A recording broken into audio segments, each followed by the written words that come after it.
আকীদার মানদণ্ডে রাজনৈতিক দলগুলোকে বিচার করতে যান, এটা একটা ভুল। কোন দলের লিডার আছে যারা যুদ্ধের সময় মাঠে থাকে? আর আমাদের দেশের মুজিবুর রহমান কিন্তু জেলে ছিলেন। আপনি অবাক হবেন যে ওই দেশের ইমামরা স্ট্যাটাস দেওয়ার কোনো ক্ষমতা রাখে না।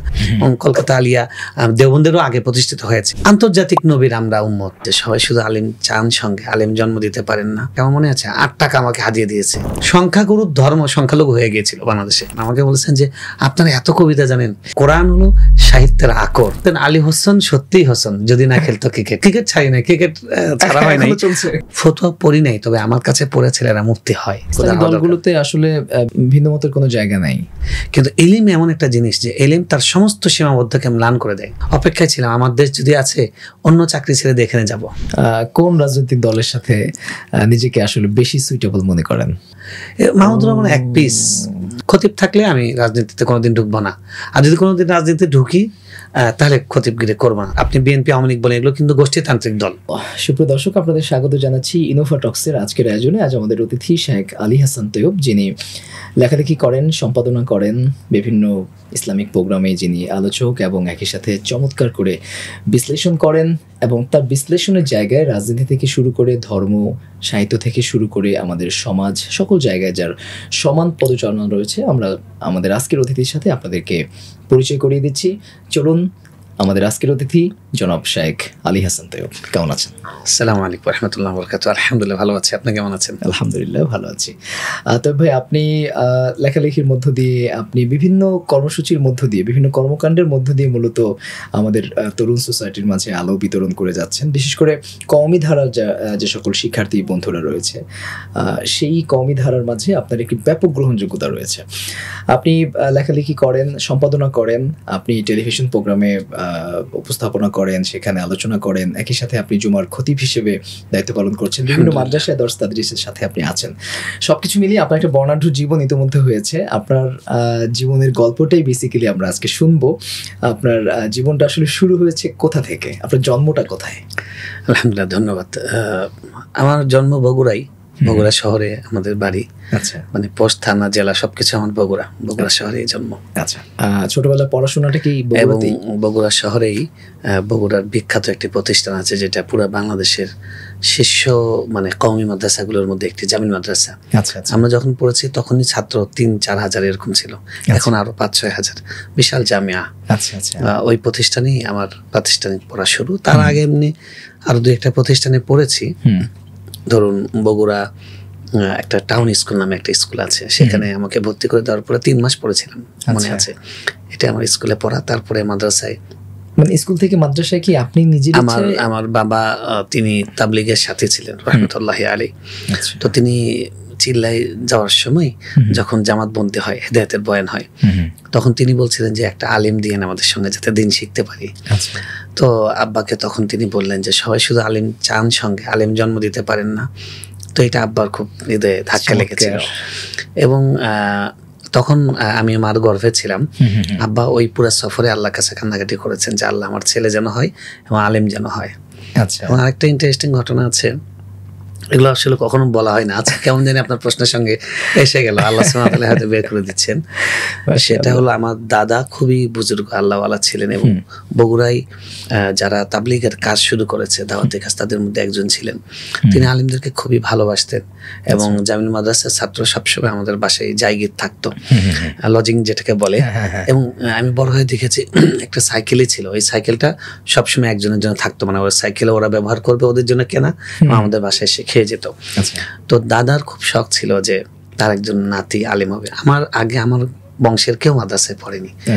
তো দাদা, আম্মা বলেছেন আমার জন্মের আগে দাদার মৃত্যু হয়। যেদিন আমার জন্ম হয়, জুমার দিন আমার জন্ম হয়েছে, মাশাআল্লাহ। তো জুমার দিন ফজরের আগে আমার আম্মাকে, আমার দাদা স্বপ্ন দেখছেন, দাদাকে স্বপ্ন দেখলেন আমার মা যে তিনি একটা সাদা জুব্বা এনেছেন, এবং তিনি জুব্বাটা আমার হাতে দিয়ে বললেন যে আমার নাতিকে তুমি এটা দিও এবং তাকে তুমি আল্লাহর পথে চালাও। তো আব্বা কিন্তু তখন আল্লাহর রাস্তায় ছিলেন। তো আলহামদুলিল্লাহ, আব্বার চাওয়া, আল্লাহর কাছে কান্নাকাটি এবং আম্মার স্বপ্ন দেখা, দাদাও দোয়া করেছেন। এবং জামিল মাদ্রাসায় যখন ভর্তি হয়েছি, আপনি নিশ্চয়ই জানবেন যে এলাকার ছেলেরা কিন্তু ওই প্রতিষ্ঠানে বেশি বড় হয় না। আচ্ছা, যে কোনো বড় বড় প্রতিষ্ঠান দেখবেন দূর থেকে এসে ছেলেপেলেরা লুফে নেয়, আচ্ছা, কিন্তু কাছের মানুষ কিন্তু নেয় না। ওই যে বলে মক্কার লোক হজ পায় না, এটার ঐতিহ্য কিন্তু সব জায়গায় আপনি পাবেন। তো আমিও তো কয়েকটা প্রতিষ্ঠানের সঙ্গে যুক্ত। আমি দেখেছি আমার প্রতিষ্ঠানের মহল্লার বাচ্চারা হয় না, দূর থেকে এসে হয়। তো জামিল মাদ্রাসায় যিনি বিখ্যাত ছিলেন 7 নম্বর হুজুর নামে ইউসুফ নিজামী রহমতুল্লাহ আলাইহি, খুবই বাংলাদেশের বরেণ্য একজন বুজুর্গ আল্লাহর ওলি ছিলেন। যাত্রাবাড়ির দাওয়াতুল হকের মাওলানা মাহমুদুল হাসান সাহেব হাফিজাহুল্লাহ তার বিআই। তো হুজুর তখন খুব বলতেন আমাকে যে শহরের ছেলেরা কিন্তু আলিম হয় না, তোকে বড় আলিম হতে হবে। আলহামদুলিল্লাহ ছাত্র ভালো ছিলাম, 1, 2, 3 মধ্যে সবসময় থাকতাম। তো হুজুরের খুব স্বপ্ন ছিল যে আমি ওখান থেকে একদম শুরু করেছি, শেষ পর্যন্ত পড়ে ওখান থেকে একটা খ্যাতিমান আলিম হবে, এটা খুব চাওয়া ছিল। তো আমি ওখানে মোটামুটি যেটা শরহে জামি পর্যন্ত, তার মানে ধরেন প্রাথমিক এবং মাধ্যমিক স্তর ওখানে শেষ করে তারপরে পটিয়াই চলে গিয়েছি আর কি। তো হুজুর খুব কষ্ট পেয়েছিলেন প্রাথমিকভাবে যে আমি চেয়েছিলাম এখানেই বগুড়া শহরের একটা ছেলে আলেম হবে সেটা। তো আলহামদুলিল্লাহ যখন আল্লাহ পড়াশোনা শেষ করার তৌফিক দিয়েছেন এবং দিনের দাওয়াতের কাজে লেখালেখির কাজে যুক্ত হয়েছি, হুজুর খুব দোয়া করেছেন, খুশি হয়েছেন যে আমার যেটা চাওয়া ছিল যে শহরের একটা ছেলে আলেম হবে সেটা আল্লাহ কবুল করেছে। হুজুর খুব দোয়া করেছেন এবং হুজুর দোয়া পেয়েছি, এটা আমার জীবনের একটা অনেক বড় পাওয়া। মাশাআল্লাহ। আপনি ফারেক হয়েছেন তাহলে পটিয়া থেকে? পটিয়ায় গেলাম, পটিয়ায় গিয়ে সেখানে 2টি জামাত পড়লাম। তারপরে সেখানে ওই জায়গার পটিয়ার পানিটা আমার সঙ্গে শুট করছিল না, আমার শরীরের সঙ্গে প্রচন্ড অ্যালার্জির সমস্যা হচ্ছিল এবং চোখ জ্বলতো, খুব চোখে অ্যালার্জির সমস্যা হতো। পরে ডাক্তার দেখালাম, তো বললেন যে এই পানিটা আমার শরীরে শুট করছে না। আমাদের উত্তরবঙ্গের পানি, বিশেষ করে বগুড়ার পানি খুবই সুপেয়, মিষ্টি।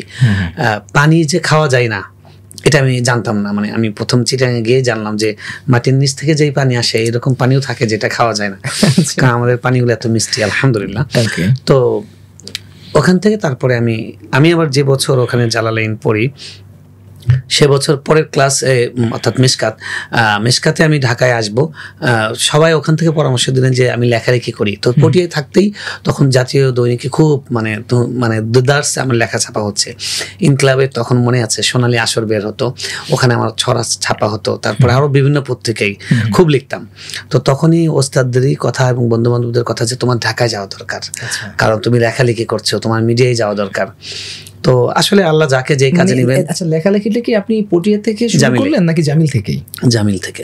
জামিল মাদ্রাসায় মানে একদমই ছোট থেকে? হ্যাঁ, একদমই। আমার যখন আমি মক্তবে পড়েছি তখন আমার প্রথম কবিতা, সেটা আমার এখনো সংরক্ষিত আছে, আমার মনে আছে। ওই দেখা যায় মিনারটা, ওই আমাদের মাদ্রাসা, এই 2টা লাইন মনে আছে, আমি লিখেছিলাম। এবং তখন থেকে লেখালেখির অভ্যাসটা তৈরি হয়। জামিল মাদ্রাসায় থাকতে উত্তরবঙ্গের যেগুলো দৈনিক পেপার ছিল, দৈনিক 7 মাথা আমি তখন লিখতাম। এবং করতোয়া, যেটা এখন ন্যাশনাল হয়ে গেছে, তখন কিন্তু আঞ্চলিক ছিল, এখন ঢাকা থেকেও বের হয় এবং অনেক বড়। এবং করতোয়া কুরিয়ার সার্ভিস, তারা কিন্তু অনেক বড় হয়ে গেছে। তো এই করতোয়াতেও তখন মানে বিভিন্ন ছোটদের পাতায় লিখতাম। তো জামিল মাদ্রাসা থেকে পটিয়া থেকে তখন সবার পরামর্শ, এবং আমার মানে পানিও শুট করছে না। তো পরে ঢাকায় আসলাম। আমি ঢাকায় এসে দেখলাম যে আমার সঙ্গে 3টা মাদ্রাসায় শুধুমাত্র হেদায়া সালেস মেশকাতে পড়ানো হয়। তো রহমানিয়া আর হলো জামিউল উলুম মাদ্রাসা মিরপুর 14, আরেকটা হলো বসুন্ধরা।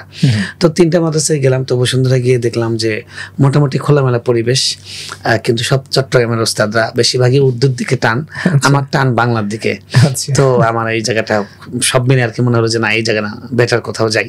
রহমানিয়া গেলাম, গিয়ে দেখলাম সব চশমাওয়ালা, মানে একটা বিল্ডিং এর মধ্যে মাদ্রাসা। আমার তো দম বন্ধ হয়ে আসছে, কারণ জামিল মাদ্রাসা বিশাল খোলা জায়গা, পটিয়া মাদ্রাসা আরো বেশি বড়।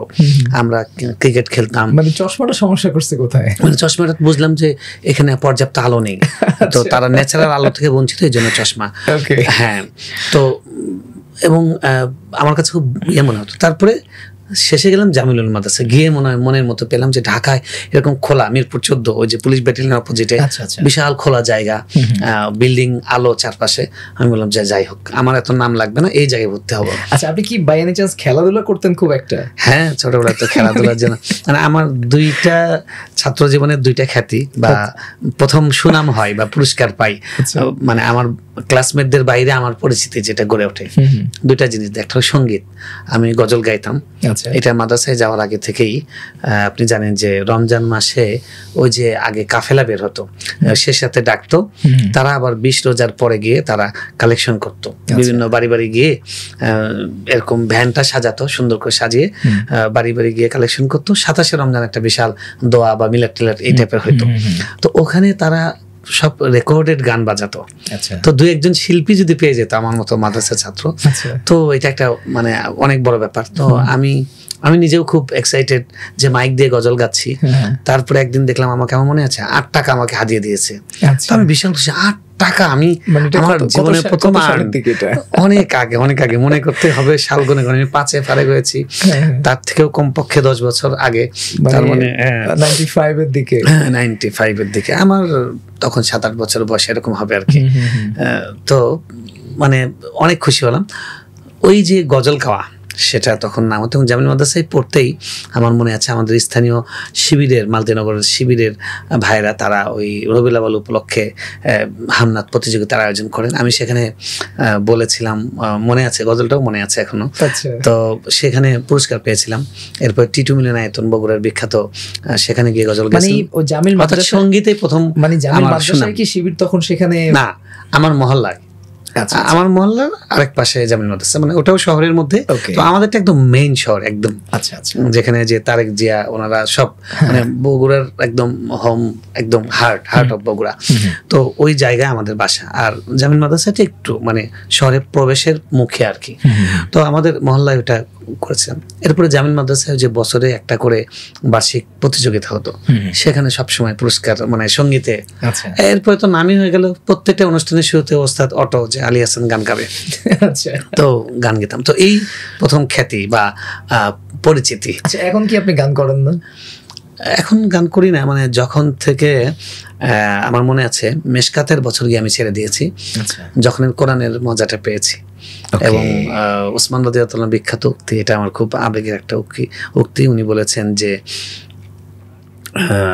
মা শাবি'না লাউ তাহুরা কুলুবুনা মা শাবি'না মিনাল কুরআন। যদি আমাদের অন্তর পবিত্র হতো তাহলে কোরআন থেকে কখনো পরিতৃপ্ত হতো, মানে কোরআনই আমার সব তৃপ্তিকে ধরে রাখতো, এর বাইরে কোথাও আমি তৃপ্তি পেতাম না। তো এটা আমার হৃদয়ে যখন গেঁথে গেছে, তারপর থেকে আমি ছেড়ে দিয়েছি। এখন গাই না, শুনি, যেমন ইসলামী সঙ্গীত খুব একটা শুনি না, মানে রাসূল সাল্লাল্লাহু আলাইহি ওয়াসাল্লামকে কেন্দ্র করে, মদিনাকে কেন্দ্র করে চেতনার কিছু, সেগুলো শুনি, সেগুলো টানে। তবে কখনো একটা শোনার জন্য 10 মিনিটের বেশি ব্যয় করা, সেটাকে। কার গান ভালো লাগে আপনার? আমি এখনো বাংলাতে তেমন একটা শুনি না, আরবি, প্রচুর আরবি শুনি। আরবিতে মানে মাহের জাইনের, আহমেদ বখাতির, আরো অনেক আছে। আর উর্দুতে বেশ কিছু আছে, তবে উর্দুতে বেশিরভাগই মানে কাওয়ালি টাইপের, এগুলোর মধ্যে অনেক আপত্তিকর কথা থাকে, সেজন্য ওগুলো খুব একটা মজা পাই না। তবে মানে রাসূল সাল্লাল্লাহু আলাইহি ওয়াসাল্লাম কেন অসাধারণ সঙ্গীত আছে এখন, ইদানিংও বেশ কিছু অসাধারণ সঙ্গীত। আমি কয়েকজনকে দিলাম, শিল্পীদেরকে, যে এগুলো একটু দেখো, এগুলো শোনো, তোমরা এগুলো আনো কোরআন সুন্নাহ থেকে। বাংলাদেশে কিন্তু আমরা 5ই আগস্ট পরবর্তী সময় দেখছি যে কাওয়ালির একটা জয়কারও যদি বলি, হ্যাঁ অবশ্যই, এটা অর্থাৎ একটা, আপনি আন্নাস আলা দীন মুলুকিম, আরবিতে একটা প্রবাদ বাক্য আছে, মানুষ প্রজারা রাজার ধর্মে প্রজা চলে। তার মানে হলো কি, শাসন ক্ষমতা যেরকম থাকে সেটা একটা প্রভাব সবকিছুর মধ্যেই পড়ে, আপনার শিক্ষা, সংস্কৃতি, সবকিছুর মধ্যে। তো এখন মানুষ যখন মুক্ত হয়েছে, এদেশের মানুষ ধর্মপ্রাণ, তো এদেশে ধর্ম চর্চাকে একটা মানে মৌলবাদ বা এটা একটা দলের দিকে ট্যাগ দেওয়া একটা দর্শনীয় ব্যাপারে পরিণত করা হয়েছিল। ধর্মকে সব জায়গায় একটা অবদমিত করার চেষ্টা করা হয়েছে, মানে সংখ্যাগুরুর ধর্ম সংখ্যালঘু হয়ে গিয়েছিল বাংলাদেশে। তো আলহামদুলিল্লাহ এই যে ছাত্ররা, জেনজিরা আমাদের যে মুক্তি এনে দিয়েছে, মুক্তির নিঃশ্বাস ফেলার পরে আপনি দেখেন ওই যে ডাকসু নির্বাচন দেখেন, মানে যে মেয়েগুলো বোরকা পরে না, তারাও বলছে যে আমরা আগে জানতাম যে টুপি দাড়িওয়ালা ইসলামের কথা যারা বলে তারা বোধহয় আমাদেরকে গলা টিপে হত্যা করবে এরকম, কিন্তু এরাই যে সবচেয়ে সেফ, ইসলামেই যে মানুষ সেফ, এটা তারা বুঝতে পেরেছে। সেজন্য আমরা দেখছি যে উপজাতি ভাইয়েরা এবং যে সমস্ত মেয়েরা হিজাব নিকাব পরে না, তারাও কিন্তু ইসলামী সংগঠনের সাথে যুক্ত হয়ে নির্বাচন করেছে। তার মানে এদেশের মানুষ সবাই ধর্মপ্রাণ, ইভেন যারা হিন্দু ভাই আছেন, খ্রিস্টান ভাই আছেন, অন্য ধর্মের লোক যারা আছেন, সবাই ধর্মপ্রাণ, ধর্মকে ভালোবাসে, ধর্মভীরু। তো এই জাতির এই চরিত্রকে মানে দমিত রাখা হয়েছিল। এখন সাংস্কৃতিক অঙ্গনেও এই মুক্তির সুবাতাস বইছে, এখন কাওয়ালি হচ্ছে, ইসলামী নাশিদ চর্চা হচ্ছে, এবং দেখেন এবার যে বইমেলা হচ্ছে, ইসলামী বইমেলা, সেটা আন্তর্জাতিক বইমেলা হয়েছে। প্রত্যেকটা প্রত্যেকটা জায়গায় ওই স্বাধীনতার সুবাতাস সেটা প্রবাহিত হচ্ছে আলহামদুলিল্লাহ। আচ্ছা, আপনি তাহলে এরপরে জামিউল উলুম থেকে দাওরায়ে হাদিস শেষ করলেন? জামিউল উলুম থেকে দাওরায়ে হাদিস শেষ করলাম, এবং একটা অংশ বাদ পড়ে গেছে, সেটা হলো যে একটা হলো সঙ্গীত, আরেকটা হলো আমার লেখালেখি, কবিতা। আমি ছড়াকার হিসেবে, মানে লেখক নাম প্রথম, ছড়াকার হিসেবে আমার অসংখ্য ছড়া আছে, এবং ছড়ার এরকম 3-4টা ডায়েরি এখনো আছে। তো ছড়াও ওই আমি ছেড়েছি, মানে ডায়েরি বিভিন্ন জায়গায় প্রকাশ হয়েছে, বিভিন্ন পত্রিকায়। এমনিতে কখনো মলাটবদ্ধ আকারে পাবলিশ হয়? বই করিনি, এখন সময় পাই না, মানে বেশ কবার ইচ্ছা হয়েছে। ওই যে বললাম মেশকাতের বছর, যে বছর আমি কোরআনের মজাটা পেয়ে গেলাম, তখন মনে হলো মানে আমার জন্য কবিতাও আদর্শ নয়, আমার জন্য সঙ্গীতও আদর্শ নয়, কোরআন ডাইরেক্ট কোরআনের মজা পাবো এবং মানুষের মধ্যে বিতরণ করব। কিন্তু ওই যে রক্তের মধ্যে তো কবিতা, ছন্দ, সাহিত্য, শিল্পটা রয়ে গেছে, ওটা এখনো টানে, এবং ওইটাকে যতটা আল্লাহর জন্য ব্যয় করা যায়। যখন মনে হয় যে এমন কিছু বাক্য আছে যেই বাক্যগুলো সাধারণ কথায় অতটা হৃদয়গ্রাহী হয় না, কবিতায় হৃদয়গ্রাহী হয়, সঙ্গীতের মাধ্যমে হৃদয়গ্রাহী হয়, তখন সেটা ভেতর থেকে চলে আসে। আমরা আলোচনা যখন করি জুমাই বা ওয়াজ মাহফিলে, তখন তো ভেতর থেকে চলে আসে, কবিতাও চলে আসে। কবিতা ভুলি নেই। ঢাকা ইউনিভার্সিটিতে মনে আছে সেলিনা হোসেন, বাংলাদেশের একজন প্রখ্যাত উপন্যাসিক, তিনি ছিলেন ও প্রধান অতিথি, আমি বিশেষ অতিথি ছিলাম। সেখানে একটা অনুষ্ঠান ছিল কবিতা নিয়ে, বিভিন্ন কবিরা আসছিলেন। তো আমি ওখানে প্রচুর উর্দু, আরবি, ফার্সি কবিতা বলেছিলাম। তো তিনি অবাক হয়েছেন, আমাকে বলেছেন যে আপনারা এত কবিতা জানেন। আমি বললাম যে মাদ্রাসায় যারা পড়ি, সাহিত্য যদি কারোর মধ্যে থাকে তাদের মধ্যে, কারণ কোরআন হলো সাহিত্যের আকর। কোরআনের যে লাইনগুলো কবিতা নয়, সেগুলোও কবিতা, মানে কোরআন পুরাটাই কাব্যময়। তার জন্য সাহিত্য আমাদের, যারা ইসলাম ধারণ করে, ইসলাম লালন করে, পালন করে, তাদের মধ্যে সাহিত্য, কবিতা তাদের রক্তে মাংসের সঙ্গে আছে। তো এই লেখালেখি এবং আপনার সঙ্গীত, এই দুটা দিয়ে প্রথম আমার খ্যাতি। আর ছোটবেলায় এই দুটার সঙ্গে একটা যেটা ছিল খেলাধুলা, ক্রিকেটের প্রতি খুবই ভয়াবহ নেশা ছিল। আপনি জেনে থাকবেন, অনেকেই আমাদের দর্শকরাও জানবে যে বাংলাদেশের একজন প্রখ্যাত একটা প্রতিষ্ঠান ইসলামিক রিসার্চ সেন্টার বসুন্ধরা, যেখানে মুফতি আব্দুর রহমান রহমতুল্লাহ ছিলেন, তার ছেলে মুফতি আরশাদ রহমানী হাফিজাউল্লাহ, তিনি হাজার হাজার মাদ্রাসার অভিভাবক, লাখ লাখ আলেমের শিক্ষক। তো উনি আমার ছোটবেলার শিক্ষক। আমি আমার কাছে পাঞ্জাগাঞ্জ পড়েছি, বেহেশতে গাওহার পড়েছি, জামিল মাদ্রাসায়। তো হুজুর ওই সময় বলতেন, চিটাঙ্গের লোকেরা তো হাসান বলতো না, হোসন, জামিল না, তারা বলে জমিল। মানে আমরা যেটাকে আকারটা পুরা আকার দেই, জবরটাকে, তারা কিন্তু জবর দেন না। তারা জামিলকে বলে জমিল, হাসানকে বলে হোসন। তো বলতেন আলী হোসেন সত্যিই হোসেন যদি না খেলতো ক্রিকেট। মানে হোসেন মানে হাসান মানে তো ভালো। বলতেন যে ক্রিকেটের নেশাটা যদি তার কম হয়ে যায় তাহলে সে সত্যিই সে ভালো। কারণ উস্তাদদের কাছে একটা দিকে আমার মনে হতো যে এটা তার একটু কমানো দরকার। হ্যাঁ, এটা নেগেটিভ দিক, কারণ খুবই ক্রিকেটের প্রতি খুবই ইয়ে ছিল। আলহামদুলিল্লাহ। ক্রিকেটটাও কি আপনি মেশকাত জামাতে এসে ছেড়ে দিলেন আস্তে আস্তে? হ্যাঁ, ক্রিকেট ছাড়ি নাই, ক্রিকেট ছাড়া হয় নাই। মানে তখন ধরেন ওই যে পেশাদার ক্রিকেট বা বিভিন্ন জায়গায় হায়ার করে নিয়ে যেত, খেলতে যেতাম, সেটা ছেড়ে দিয়েছি। দাওরার পরে সেটা ছেড়ে দিয়েছি, কিন্তু ক্রিকেটটা ছাড়া হয়নি। ক্রিকেট মাঝে মাঝে সুযোগ পেলে খেলি, এখনো খেলি, শরীর চর্চা নিয়ত খেলি। তো ওই যে মুশফিকুর রহিমের বড় ভাই, মুশফিকুর রহিমের বাড়ি তো বগুড়া শহরেই। তো ওর বড় ভাই হলো আমার যে ক্লাসমেট, তাদের ক্লাসমেট। আমি তো মাদ্রাসায় চলে আসলাম, তো আমার বন্ধুরা জেলা স্কুলে গেল, তো জেলা স্কুলের ওদের ক্লাসমেট। তো আমিও একসাথেই চলতাম, এখন আমাদের সম্পর্ক আছে, কেউ ডাক্তার, কেউ ইঞ্জিনিয়ার, একজন এক জগতে আছে। তো মুশফিকুর রহিমদের ওই ভাইদের সঙ্গে আমরা ক্রিকেট খেলতাম, এবং মুশফিকুর রহিম যখন অধিনায়ক তখন আমরা খেলেছি ঈদের ছুটিতে। সে বগুড়ায় গেলেই আলতাফ খেলার মাঠে খেলে এবং জেলা স্কুল মাঠে খেলে এখনো। মুশফিকুর রহিম বিবাহ করার পর থেকে এখন কমে গেছে, বিয়ের পরে শ্বশুর বাড়ির দিকে মনে হয় যায়, নাহলে প্রত্যেক ঈদের পরে এটা সবাই জানে, অনেক ছবি টবি আছে। তো ক্রিকেট মানে খেলাটা এক পর্যন্ত হচ্ছে মুশফিকের সাথে আপনি খেলেছেন? না, মুশফিকের বিবাহ পরে, ঈদের পরে বগুড়ায় আসে না। আগে সবসময় ঈদের পর দিন বগুড়া থাকবে, এটা সবাই জানতো। তাকে যাকে দেখার শখ, মুশফিককে সরাসরি জেলা স্কুলে আসলে দেখা হতো, মানে সকালবেলা সে খেলতে আসবে, এবং অনেক খেলেছি আমরা, একসঙ্গে খেলেছি। তো ওই যে ক্রিকেটের ব্যাপারটা ছিল। আর ক্রিকেটটা যেহেতু ধরেন ওই যে আফগানিরা, পাকিস্তানিরা, অর্থাৎ মুসলমানদের যে দেশগুলো, তারা এই নেশনগুলো, তারা ফুটবল তুলনায় ক্রিকেট ভালো খেলে। ক্রিকেট ভদ্রলোকের খেলা, ক্রিকেটে হাফ প্যান্ট পরতে হয় না, পাঞ্জাবি পরে ক্রিকেট খেলা যায়। তো আমাদের যে শান সেটার সাথে নষ্ট হয় না তখনকার দৃষ্টিভঙ্গিতে আর কি। সেজন্য ওটা অনেকদিন খেলেছি ওটার। তো এই তিনটা জিনিস এর মধ্যে একটা নাম টাম ছিল আর কি বিভিন্ন জায়গায়। তার বোঝা যায় যে আপনি আসলে ছাত্র জীবনে অনেক জনপ্রিয় ছিলেন, জামিল মাদ্রাসা হোক, পটিয়া হোক কিংবা জামিউল উলুম। হ্যাঁ আলহামদুলিল্লাহ, মানে আমি যে মাদ্রাসায় পড়েছি সবগুলো মাদ্রাসায় মানে একদম নিচ থেকে উপর পর্যন্ত সব আমাকে চিনতো। এই মাদ্রাসাগুলোতে এখন যোগাযোগ আছে? হ্যাঁ যোগাযোগ আছে এবং চিনে। কোনো অনুষ্ঠান হলে সবগুলো প্রতিষ্ঠানেই আমাকে তারা স্নেহের সঙ্গে স্মরণ করেন আমাদের ওস্তাদরা বা সবসময়। এখানে কি ফুজালা পরিষদ বা এলামি অ্যাসোসিয়েশন সবগুলোতেই আমি মানে আছি, মানে যুক্ত আছি এবং সংগঠন যেমন জামিল উলুম মাদ্রাসার 36 বছর পূর্তি হয়েছে, বিশাল অনুষ্ঠান হয়েছে। তখন তৎকালীন প্রধানমন্ত্রী শেখ হাসিনার সামরিক উপদেষ্টা মারা গেছেন, তিনি গিয়েছিলেন, আমি উপস্থাপন করেছিলাম। তারপরে পটিয়ার আবনা ঢাকায়, সেটার সাথে আমি আছি। আর জামিলের সঙ্গে তো আছি। তো আলহামদুলিল্লাহ সবগুলো সংগঠনের সঙ্গে আছি। ইফতা করেছেন কোথায়? আর ইফতা আমি আনুষ্ঠানিকভাবে পড়ি নাই, আমি পড়েছি হলো দাওরা পাস করার পরে আদব পড়েছি। আদব পড়েছি মার্কাজুল ইসলামীতে শহীদুল্লাহ ফাজলুল বারী রহমতুল্লাহ আলাইহির কাছে, যিনি বাংলাদেশে আদবের একজন প্রাণ পুরুষ, আরবি সাহিত্যের সৌদি দূতাবাসের তিনি প্রধান অনুবাদক ছিলেন। এবং মার্কাজুল ইসলামী ওই সময় বাংলাদেশের সবচেয়ে মানে টপ আরবি সাহিত্যের ক্লাস, এবং ওখানে চান্স পাওয়াটা অনেক কঠিন ছিল। আমাদের বছরও প্রায় 5 শতাধিক ছাত্র পরীক্ষা দিয়েছিল, মাত্র 22 জনকে ভর্তি করা হয়েছিল। বুঝতে পারছেন কিরকম কম্পিটিশন হতো। এবং ওখানে যেতই ভালো ছাত্ররা, যাদের কনফিডেন্স যে আমরা ভালো আরবি পারি, কারণ ছাত্র জীবন থেকে আরবি চর্চা করতাম, আরবিতে সেই কদরি থেকে লিখতাম এবং আরবিতেই বক্তৃতা দিতাম। জামিলেও পুরস্কার পেয়েছি, পটিয়াতেও পুরস্কার পেয়েছি। আর জামিল উলুমে তো আরবি শেখানোর জন্য আমার দাওরার বছর সব ক্লাসের ভালো ছাত্ররা এসে বসতো, সপ্তাহে একদিন করে মাইক দিয়ে পড়াতাম, ওস্তাদরা বসে দেখতেন, ওস্তাদরা আছেন, ওস্তাদদের দোয়া আর কি। তো আদব পড়েছে, আদব পড়ার পরে সাহিত্য সাংবাদিকতা পড়লাম দারুল রাশেদে, মিরপুর দারুল রাশেদ মাদ্রাসায় 2 বছর মেয়াদী সাহিত্য সাংবাদিকতা। এবং আমরা যখন পড়েছি আমাদের ওস্তাদরা সবাই সাংবাদিক, যেমন ধরুন লিয়াকত আলী সাহেব হুজুর, যিনি নওয়াদিঙ্গতের সহযোগী সম্পাদক, এবং তার শিক্ষক হলেন ডক্টর দিলারা পারভিন, প্রেসিডেন্ট রিয়াজউদ্দিন আহমদ সাহেবের মেয়ে, উনি তার শিক্ষক।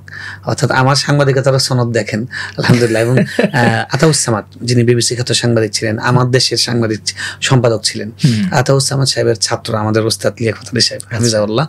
তো হুজুরের কাছে আমরা সাংবাদিকতা পড়েছি। এবং আরেকজন ওস্তাদ আছেন ফয়জুল্লাহ সাহেব হাফিজাহুল্লাহ, তিনিও এখন জাতীয় দৈনিকে ইংলিশ দৈনিকের সঙ্গে আছেন। আইয়ুব বিন মঈন সাহেব হাফিজাহুল্লাহ, তিনিও বাংলাদেশের একজন খ্যাতিমান লেখক। সালমান সাহেব হুজুর, তিনি খ্যাতিমান লেখক। আমাদের ওস্তাদরা সাংবাদিকতা সবাই খ্যাতিমান লেখক তারা। আচ্ছা, এই একটা কমি মাদ্রাসায় যে 2 বছর মেয়াদী একটা সাংবাদিকতা কোর্স করানো হচ্ছে, এটা মানুষ জানে না, অনেক বড় ব্যাপার, মানুষ জানে না কেমন না। এবং এটা সাইয়েদ আবুল হাসান নদভী রহমতুল্লাহ প্রতিষ্ঠিত, এবং এই সেন্টারটার নাম হলো সাইয়েদ আবুল হাসান নদভী রহমতুল্লাহ ইসলামিক সেন্টার, অর্থাৎ এই সাংবাদিকতা বিভাগের নাম ওনার নামে। তিনি এসে বলেছিলেন যে আলেমরা শুধুমাত্র ট্রেডিশনাল কোরআন হাদিসের জ্ঞান অর্জন করলে হবে না, তারা এই জাতির সঙ্গে মিশতে হলে শিল্প সাহিত্যে তাদের নেতৃত্ব নিতে হবে, সেই জায়গার বাগডোর তাদের হাতে নিতে হবে। এটা তিনি কিশোরগঞ্জের তার ঐতিহাসিক বক্তব্যে বলেছেন, তিনি ঢাকায় বলেছেন এবং তিনি লিখেছেন। এবং তার স্বপ্ন ছিল, তিনি নিজে উদ্বোধন করেছেন, তার নামে ফলক আছে এবং তার দোয়া ছিল, প্রত্যক্ষ সহযোগিতা ছিল এবং হয়েছেও তাই। আমাদের আগে পরে যারা পড়েছেন সবাই জাতীয় দৈনিকের সঙ্গে আছেন। আমার ঠিক আমি ইমিডিয়েট আগে পড়েছেন জহিরুদ্দিন বাবর ভাই, তিনি এখন ঢাকা মেইলের নির্বাহী সম্পাদক, বার্তা সম্পাদক। তিনি অনেক বড় জায়গায় আছেন, হ্যাঁ কওমি মাদ্রাসা। এবং আমাদের পরে পড়েছেন আতাউর রহমান খুসরু, কালের কণ্ঠে আছে সহ সম্পাদক। তারপরে আমার সাথে যারা পড়েছেন সবাই তারা মানে অর্থাৎ আমাদের আগে পরে সবাই সাংবাদিকতার সঙ্গে লেখালেখির সঙ্গে আছেন। এবং এটা কিন্তু একটা মানে বিরল ঘটনা, আলোচিত কম কিন্তু আউটপুট ভালো। নিশ্চয়ই আপনি এই ধরনের ঘটনা কিন্তু আমরা বাংলাদেশের প্রচুর কলেজ আছে, বিশ্ববিদ্যালয়গুলো আছে যেখানে আসলে জার্নালিজম ডিপার্টমেন্টটাও অনেক জায়গাতে নাই। এবং যখন আমার সাথে অনেকে জিজ্ঞেস করে যে কোন বিশ্ববিদ্যালয় থেকে আমি জার্নালিজম পড়েছি, আমি যে কওমি ব্যাকগ্রাউন্ডে, এটা শুনলে অনেকে অবাক হয়ে যায়, বিস্মিত হয়ে যায় যে কওমি ব্যাকগ্রাউন্ড থেকে সাংবাদিকতার সঙ্গে একদম প্রফেশনালি একদম সাংবাদিকতার সঙ্গে। কারণ আমি আমার দেশের আগে ধরেন 9 শতাব্দীতে ছিলাম 4 বছর, তার আগে আলোকিত বাংলাদেশে প্রায় 8 বছর। এবং আলোকিত বাংলাদেশে আলহামদুলিল্লাহ মানে আমাদের যে পেজটা ছিল ডেইলি ইসলামিক পেজ হতো, এবং এটা দিয়ে আলোকিত বাংলাদেশ একটা মানে পাঠক মহলে তার একটা বিশেষ মর্যাদা, বিশেষ স্থান করে নিয়েছিল। তো এটা খুব তখন ওই সময় সুনাম করায় আলহামদুলিল্লাহ। এক কথায় রক্ত মাংসে লেখালেখি এটা ছিল আর কি, ছোটবেলা থেকে ছিল। আল্লাহ সেই ব্যাকগ্রাউন্ডটা শেষ পর্যন্ত রেখেছেন। চমৎকার। তবে আপনি যেটা জিজ্ঞেস করছেন যে যেমন ধরুন টিভিতে আমরা বিভিন্ন সময় লাইভ প্রশ্ন উত্তর দেই বা ফতোয়া বা শরীয় বিষয়ের সমাধানের ক্ষেত্রে ব্যাকগ্রাউন্ডটা কি, আমার এই পড়ার সঙ্গে সঙ্গে ধরুন তারপরে আমি জয়েন করি কিন্তু প্রথম চাকরি জীবনে গবেষণা সেন্টার islamhouse.com, পৃথিবীর সবচেয়ে বড় ইসলামিক ওয়েবসাইট, যেটা 117টা ভাষায় এবং বাংলায় সবচেয়ে রিচ ইসলামিক ওয়েবসাইট। তখন একমাত্র ছিল, এখন তো অনেকে হয়েছে। এবং যত ইসলামিক ওয়েবসাইট হয়েছে সব জায়গায় ইসলাম হাউজের লেখা কিছু না কিছু কপি আছেই। মানে তখন বাংলায় গুগল কন্টেন্ট একমাত্র ইসলাম হাউজ ছিল। এবং সেই ইসলাম হাউজের শুরু থেকে আমি ছিলাম প্রায় 12 বছর। ওই সময় প্রচুর পড়া হয়েছে, ওই সময় ফতোয়া পড়েছি, ওই সময় উসুলে ফিকহ, উসুলে হাদিস, মানে তুরাস যেগুলো সেগুলো প্রচুর পড়া হয়েছে। অর্থাৎ মানে আমি একাডেমিক পড়া শেষ করার পরে আমার রুদ্ধদ্বার পড়া হয়েছে। আমি বিবাহ করার আগে 2 বছর দরজা জানালা বন্ধ করে আমি লাইব্রেরিতে থাকতাম। আবহাসের যে লাইব্রেরিটা ছিল বিশাল, আমি লাইব্রেরির ভেতরেই থাকতাম। ওর ভেতরে একটা ছোট খাট বিছানো ছিল সিঙ্গেল, আমি ওখানে থাকতাম। তখন ফতোয়া ইবনে তাইমিয়া বিভিন্ন ফতোয়া তখন পড়েছে আলহামদুলিল্লাহ। এটা হলো আমার ধরেন মাসালার ক্ষেত্রে বা শরীর সমাধানের ক্ষেত্রে এটা হলো আমার একটা বড় ব্যাকগ্রাউন্ড। এবং তখনই আমি আলহামদুলিল্লাহ তাখাসুসে, যেটা উলুমুল হাদিস ফিকহের যে তাখাসুসগুলো, সেই পড়াগুলো আমি তখনই পড়েছি। যদিও ট্র্যাডিশনালি পড়া হয়। এই ক্ষেত্রে ট্র্যাডিশনালি পড়াশোনা না করে কি কখনো নিজেকে মুফতি দাবি করা যায়? পড়ার পরেও নিজেকে দাবি করা যায় না, সেটা তো আসলে দাবি করার বিষয় নয়। আমাদের সামাজিকভাবে যেটা হলো যে একাডেমিকলি উনি মুহাদ্দিস, একাডেমিকলি মুফতি। তো একাডেমিকলি আমাদের দেশে কিন্তু শুধুমাত্র ফতোয়ার ক্ষেত্রেই মুফতি বলা হয়। অর্থাৎ কেউ মুহাদ্দিস হওয়ার জন্য তাকে হাদিস পড়তে হয় না, কেউ মুফাসসির হওয়ার জন্য তাকে তাফসির পড়তে হয় না, এটার উপর তাখাসসুস পড়তে হয় না। তার যোগ্যতা যদি হয়, তিনি যদি হাদিসের খেদমত করেছেন, হাদিস পড়ান, হাদিস গবেষণা করেন, হাদিস নিয়ে লেখালেখি করেন, তিনি মুহাদ্দিস হিসেবে আমাদের সমাজে খ্যাতিমান। এবং তাফসির যিনি করেন তিনিও মুফাসসির হিসেবে। কিন্তু ফতোয়ার ক্ষেত্রে শুধুমাত্র যেহেতু এখানে ফতোয়ার কিছু উসুলে ফিকহের বিষয় আছে, উসুলে ফতোয়া আছে এবং ফতোয়া লেখার বিভিন্ন মানে যে সমস্ত ব্যাকরণ আছে, সেই ব্যাপারগুলো জানার বিষয় থাকে, তাই এখানে একাডেমিক পাঠের বাইরে এটা অ্যালাউ করা হয় না বা সেটাকে আমাদের জনগণ সেটাকে অ্যাপ্রুভ করে না। কিন্তু আমাদের ওস্তাদে কিন্তু একটা কথা বলতেন, যে মানিবাগের একজন বিখ্যাত আলিম, তাকে একবার তিনি মসজিদের ইমাম একজন মাসালা জিজ্ঞেস করেছে, তো বলছে আপনি কি মুফতি? মাসালাটা তার পছন্দ হয়নি। তো ইমাম সাহেবকে বলছে আপনি কি মুফতি? তো উনি বলছে আমি ফতোয়া পড়ি নাই, তবে আমার কাছে পড়ে ছেলেরা মুফতি হয়। আসলে ফতোয়ার কিতাব যারা লিখেছেন তারা তো কেউ মুফতি একাডেমিক পড়েননি। তো মানে ফতোয়ার জন্য যে মালাকা, ফতোয়া লেখার জন্য, ফতোয়া দেওয়ার জন্য, সেই মালাকা যদি কারো অর্জন হয়, সেটা অনেক ফতোয়া বিভাগের প্রধান আছেন যারা একাডেমিক। আপনি মালাকার কথা বলছেন, আমি আসলে এই জায়গাটাতে আসতে চাই। আমাদের সোসাইটিতে দেখা যায় যে মানে গ্রামে গঞ্জে পাড়া মহল্লায় এত মুফতি, মানে যেহেতু মানুষ সহজে বোঝে, মানুষ মনে করে যে আলেম হওয়ার পরে সর্বোচ্চ পড়া হলো মুফতি। এবং এ কারণে যেটার বেশি চাহিদা হয় সেটার উৎপাদনও বেশি হয়। যখন একটা জিনিসের প্রোডাকশন বেশি হয় তখন সেটার মান নষ্ট হয়ে যায়। তো যে কারণে গড়পড়তা ধরেন 3 মাস পরে অনলাইনে পড়ে ক্লাস না করে ফতোয়া, যেখানে যারা ভালো মুফতি, যেমন ভালো ভালো ফতোয়া বিভাগ আছে, যেমন বায়তুল মুকাররমের খতিব আব্দুল মালিক হাফিজাহুল্লাহ, তার ওখানে 3 বছরের ফতোয়া বিভাগ। তারপরে ওনারা বলেন যে তৃপ্তি হচ্ছে না, তাও পারফেক্ট মনে করছে না, আরো পড়া দরকার। ভালো ভালো যারা মুফতি তারা 3 বছর পড়ার পর আরো 2-1 বছর একজন মুফতির আন্ডারে থাকেন। তো সেজন্য এটার জন্য তো বিশাল একটা ব্যাকগ্রাউন্ড দরকার, পড়ানো, পড়া, লেখা, গবেষণা। সেই ব্যাকগ্রাউন্ডটা থাকলে আমরা তো ফতোয়া দিই না, আমরা মানুষকে শরীয়তের সাধারণ যে মাসলা মাসাইল সেগুলো আমরা বিশ্লেষণ করে সেগুলো তাদের কাছে তুলে ধরা। কিন্তু একাডেমিক যে ফতোয়া লেখা সেটা তো আমরা করি না, সেটা আমরা বলি যে ফতোয়া বিভাগে আপনারা জানেন, সেটা তাদের হাতেই থাকা উচিত। জি জি। আর নরমালি যেটা হয় যে কওমি মাদ্রাসা থেকে পড়াশোনা শেষ করার পরে একজন আলেম সাধারণত তিনি কোনো কওমি মাদ্রাসাতে খিদমত করেন। তো আপনি কি এরপরে কোনো কওমি মাদ্রাসার খিদমতে জয়েন করলেন, নাকি পেশাগত জীবনে অন্য কোনো পেশাকে বেছে নিয়েছেন? আমার যেহেতু আমার বাড়ি বগুড়া শহরের জীবনটার সাথে অভ্যস্ত এবং শহরের যে সচ্ছল একটা পরিশীলিত জীবন, সেটা তো আমার ভেতর ছোটবেলা থেকে সেটা ছাপ ছিল, যেমন শুদ্ধ করে কথা বলতে হবে। প্রত্যেকটা আঞ্চলিক ভাষা আছে, যেমন বগুড়ারও আঞ্চলিক ভাষা আছে, কিন্তু শুদ্ধ করে কথা বলা এই আর্টটা কিন্তু ছোটবেলা থেকে আমরা চিন্তা করেছি যে শুদ্ধ করে কথা বলা শিখতে হবে। কারণ আমার বাড়ি শহরে ছিল, শিল্প সাহিত্য বগুড়ায় কিন্তু প্রচুর শিল্প সাহিত্যের চর্চা হয়। অনেক কবি আছেন, আখতারুজ্জামান ইলিয়াস, তিনি বাড়ি বগুড়া, রোমেনা আফাস, দস্যু বনহুর, কিশোর সিরিজ, গোয়েন্দা সিরিজ সবাই পড়েছে। তার বাড়ি কিন্তু আমাদের পাশেই, জলেশী, তারা বগুড়া মালতীনগর পাশেই। তো সে কারণে ওটা চর্চা ছিল। এবং মাদ্রাসায় পড়লেও মানে আমরা চেয়েছি যে শুদ্ধটা শিখবো, শুদ্ধটা বলবো, এটা শিক্ষা মানে চেষ্টা করেছি। এখন ধরেন আমরা যে পড়াশোনা করেছি, পড়াশোনা যখনই যদ্দূর পর্যন্ত যেখানেই পড়েছি, সব পড়ার পাশাপাশি ওটা একটা মাথায় ছিল যে আমাকে লেখালেখি শিখতে হবে এবং জ্ঞান অর্জন করতে হবে উন্মুক্তভাবে। ধরুন আমরা বঙ্কিম সাহিত্য, সৈনিক গঙ্গোপাধ্যায়, ঠিক আছে, বুদ্ধদেব বসু, মাদ্রাসায় পড়ার পাশাপাশি এগুলো পড়েছি এবং বিশ্ব সাহিত্য কেন্দ্র থেকে বই নিয়ে পড়তাম।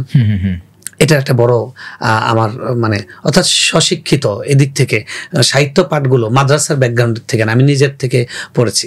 ঠিক একইভাবে আপনার দাওরার পরে বা পড়াশোনা শেষ করার পরে যেটা এলমে আসলি, যেটা মৌলিক পাঠ, সেটা ইসলাম হাউজের ব্যাকগ্রাউন্ডের কারণে আমার সেটা পড়া হয়েছে এবং সেটা আমি তাদের কাছে কৃতজ্ঞ, আলহামদুলিল্লাহ। মানে এখন ধরেন উসুলে ফিক, উসুলে হাদিস, এই বিষয়গুলো আগে শুনে তো ভয় পেতাম যে আমি তো এই বিষয়ে তাকাসুস পড়ি নাই। এখন এই বিষয়গুলো একদম ভয় পাওয়ার কিছু না, আলহামদুলিল্লাহ। মানে অনেকে আমাদের কাছে সহযোগিতা নেই, অনেকে না বুঝলে আমাদের কাছে জিজ্ঞেস করে এবং এগুলোর সাথে সবসময় চর্চা আছে। আর এখন তো সর্বশেষ আমি যে ইলমি একাডেমি পরিচালনা করছি, যেখানে আমাদের প্রায় 70,000+ স্টুডেন্ট, অনলাইনে বলা যায় অনেক বড় একটা একাডেমি। মানে 70,000, হ্যাঁ আলহামদুলিল্লাহ 76,000 হয়ে গেছে আমাদের রেজিস্টার্ড স্টুডেন্টের সংখ্যা। এটা কি শুধু মাত্র মানে জানুয়ারি থেকে শুরু করে এই যে কয় মাসে, 8 মাসে বলতে পারেন, আলহামদুলিল্লাহ একটা বিশাল ব্যাপার। এবং এখানে কি শেখানো? এটা হলো সৌদি আরবের মূলত একাডেমি, তো তাইবা একাডেমি, সেটা ইন্টারন্যাশনালি খুবই ফেমাস, আরবি, ওটারই বাংলা, কিন্তু আমরা তাইবা নাম দেওয়া হয় না, এটা ইলম একাডেমি আলাদা নাম দেওয়া হয়েছে। তো এটা শেখ আব্দুল্লাহ বাহাম রিয়াদের একজন অনেক বড় গবেষক শায়েখ এবং উনি একজন অনেক বড় ইদারি, অর্থাৎ তিনি মানে ম্যানেজমেন্টের উপর খুব বিখ্যাত একজন ব্যক্তি। ওই শায়েখের একটা প্রতিষ্ঠান, এটা অনেকগুলো ভাষায় আছে, বাংলায় চালু হয়েছে গত জানুয়ারি থেকে শুরু হয়েছে। আমি সেটার বাংলাদেশের কান্ট্রি ডিরেক্টর বা আল মুনাসসিখুল বাঙ্গালি, অর্থাৎ বাংলা ভাষার সমন্বয়ক, বাংলা বিভাগটার প্রধান আর কি। তো সেখানেও কিন্তু আমাদের উসুলে ফিকহ, উসুলে হাদিস আছে এবং এটাকে কেন্দ্র করে আমার পড়া হচ্ছে। আমি আল্লাহর কাছে সবসময় চেয়েছি, দোয়া করেছি, আল্লাহ মৃত্যু পর্যন্ত যেন ছাত্র থাকতে পারি।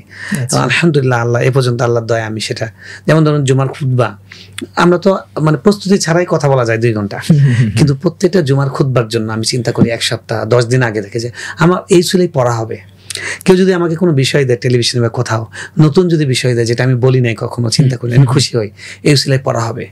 তো এখন আমাকে যারা শুনছেন, বিভিন্ন শ্রেণী পেশার, বিভিন্ন মাদ্রাসা, ইউনিভার্সিটি, সবাইকে আমি বলবো যে আমাদের ভেতর থেকে কিন্তু পাঠ হারিয়ে যাচ্ছে, এটা সবচেয়ে বড় ক্ষতি।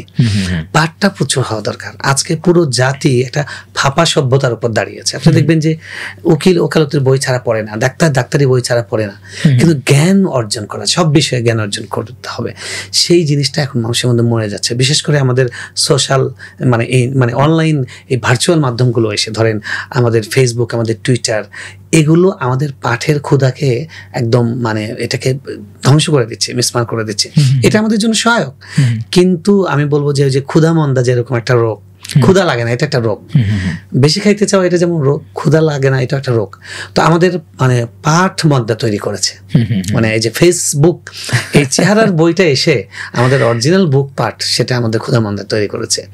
তো আমি বলবো যে এটা খুব দরকার, এবং এটা যদি থাকে, কারো একাডেমিক ব্যাকগ্রাউন্ড যদি কমও থাকে, সে বাঁচবে না, আল্লাহ তাকে সামনে রেখে এগিয়ে নেবেন। কারণ জ্ঞান এমন একটা জিনিস, আলী রাদিয়াল্লাহু তাআলা বলছেন যে পৃথিবীতে মানুষের এমন কোনো সীমাবদ্ধতা নাই যে সীমাবদ্ধতা তাকে পেছনে টানে না সারা জীবন। কিন্তু এলিম এমন একটা জিনিস যে এলিম তার সমস্ত সীমাবদ্ধকে ম্লান করে দেয়। এলিম যদি জ্ঞান অর্জন যদি করে, এই জ্ঞান তাকে তার বংশীয়, খুব নিচু বংশে জন্ম নিয়েছে, এটাকে ম্লান করে দিবে, এটা সামনে আসবে না। এলিম সেটাকে ছাপিয়ে যাবে। তার ধন নেই, এটা তাকে ছাপিয়ে যাবে, কারণ ধনীরাও তাকে সম্মান করতে বাধ্য, উচ্চ বংশের লোকেরাও তাকে সম্মান করতে বাধ্য। তো এই জন্য বলবো যে জ্ঞানটা আমাদের অর্জনের জন্য আমি কি এই যে সাংস্কৃতিক দিক থেকে বা কবিতা এগুলো থেকে সরে এসেছি, কোরআন এবং পাঠ দুটাই আমাকে টেনেছে। যেমন মৌলিক পড়া, সেটার দিকে ফেরা। কারণ আমি দেখেছি ওটাকে সময় দিতে হয়। যারা সঙ্গীত করে আমি তাদেরকে শ্রদ্ধা করি, দরকার আছে। আমার এই কথা উদ্দেশ্য এই না যে তারা ইসলামের বাইরে, এটা দরকার আছে, এটা খুবই ভালো জায়গা, কিন্তু ওইটার জন্য ধ্যান জ্ঞান করতে হবে। তো আমি যেহেতু কোরআনের মজাই পাচ্ছি ডাইরেক্ট, কেন আমি ইনডাইরেক্টে যাবো, আমি যেটা মূল জায়গা যেখানে পাচ্ছি। তো এই জন্য আমাদের চেষ্টা করা উচিত মূল জায়গাটাই ডেভেলপ করা। আচ্ছা, তো ভাই আপনি তো সাংবাদিকতা পেশায় আছেন দীর্ঘদিন যাবত, অনেকগুলো দৈনিকে আপনি কাজ করেছেন, সর্বশেষ এই মুহূর্তে দেশের জনপ্রিয় একটি দৈনিক আমার দেশে কাজ করছেন, এবং যেটি সম্পাদক হচ্ছে ডক্টর মাহমুদুর রহমান। একটু মাহমুদুর রহমানের সাথে টেবিল ভাগাভাগির গল্পটা জানতে চাই, আসলে তার সাথে আপনার অভিজ্ঞতাটা কেমন? আসলে দেখুন, সব জায়গায় মানুষ কি করে যে চাকরির জন্য যায়, কিন্তু আমার দেশ এমন একটা জায়গা, শুধু আমি না, আমি আরো কয়েকজন সহকর্মী পেয়েছি, তারা সবাই বলেছেন যে অপেক্ষায় ছিলাম, আমার দেশ যদি আছে অন্য চাকরি ছেড়ে এখানে যাব। কি জন্য? কারণ এই একটা সৎ মানুষ, মানে বাংলাদেশকে সত্যিকার অর্থে এই দেশকে ভালোবাসা, এবং এই জাতির যে ধর্ম ইসলাম, এটাকে ভালোবাসা। মানে ধরেন অনেক সাংস্কৃতিক কর্মী আছে, অনেক লেখক আছেন, অনেক বুদ্ধিজীবী আছেন, তারা বলেন যে না, আমরাও মুসলিম, আমরা টুপি পরি, আমরা নামাজ পড়ি, কিন্তু তার হৃদয়ের রন্ধে রন্ধে শিরায় শিরায় জাতীয়তাবাদ এবং ইসলাম এটা আমি পাইনি। এটা মাহমুদুর রহমান সাহেবের মধ্যে আছে, এবং এটার জন্য এই লোকটা জীবন খোয়ানোর ঝুঁকি নিয়েছেন। তাকে মামলা দেওয়া হয়েছে, তার পত্রিকা ধ্বংস করে দিয়েছে, তাকে দেশের বাইরে থাকতে হয়েছে, তাকে অ্যাটাক করা হয়েছে, আমরা জানি, সবই জানি। তো সেই লোকটা তার আদর্শের সঙ্গে কখনো আপোষ করেনি। এই জায়গায় ওনাকে অসম্ভব শ্রদ্ধা আমরা করি। এবং আমি ধরুন এই যে 5ই আগস্টের পরে, শেখ হাসিনার মানে পলায়নের পরে, আমি যে এর আগে ইমিডিয়েট যে পত্রিকা ছিলাম 9 শতাব্দী, সেটা আমি বলেছি যে আমি এখান থেকে ছেড়ে দিচ্ছি, আর ব্যাক করব না, মানে চাকরি আর করব না। যদি আমার দেশ চালু হয় তাহলে আমার দেশে যাওয়ার চেষ্টা করব, এবং দোয়া করবো আল্লাহ যেন আমাকে সেখানে নেন। এবং তার 1 মাস পরে আমার দেশ চালু হলো, এবং আলহামদুলিল্লাহ আমার দেশ থেকে আমি কল পেয়েছি। আমি কিছু জিজ্ঞেস করিনি আমাকে কি করতে হবে, কত বেতন নেবে, কিছু জিজ্ঞেস করিনি। এবং আমার এখনো পর্যন্ত এরকম মানসিকতা, আমাকে যদি বলে যে আমার দেশের জন্য 1 বছর স্যাক্রিফাইস করতে হবে, বেতন দিতে পারবো না, আমি করব। কারণ এটা একটা আদর্শ। আপনি দেখেন যে আজকে এই বাংলাদেশে মানে আমাদের মানে যারা রাজনৈতিক ফ্যাসিবাদ তারা পালিয়েছে, কিন্তু কালচারাল ফ্যাসিবাদীরা এখনো পর্যন্ত, আজকের খবর, আজকের টাটকা খবর, যে রাজশাহী বিশ্ববিদ্যালয়ের মানে পরীক্ষাতে একজন বহিরাগত একজন শিক্ষক, যাকে হায়ার করে আনা হয়েছে পরীক্ষা নেওয়ার জন্য, তিনি হলরুমে ঢুকে বলছেন যারা যারা হিজাব পরা আছে তারা বের হয়ে যাও। আপনাদের কত বড় দুঃসাহস, কত বড় কার্পেট। কিন্তু মিডিয়াতে একটা বুদ্ধিজীবী, একটা টকশোবিদ, একটা সংস্কৃতি কর্মী কেউ বলবে না যে একজন নারীর তার যে নিজস্ব চয়েস হিজাব করার, এই চয়েসকে আঘাত করা হয়েছে, তার রুচিতে, তার স্বাধীনতা হস্তক্ষেপ করা হয়েছে, কোনো বুদ্ধিজীবী বলবে না।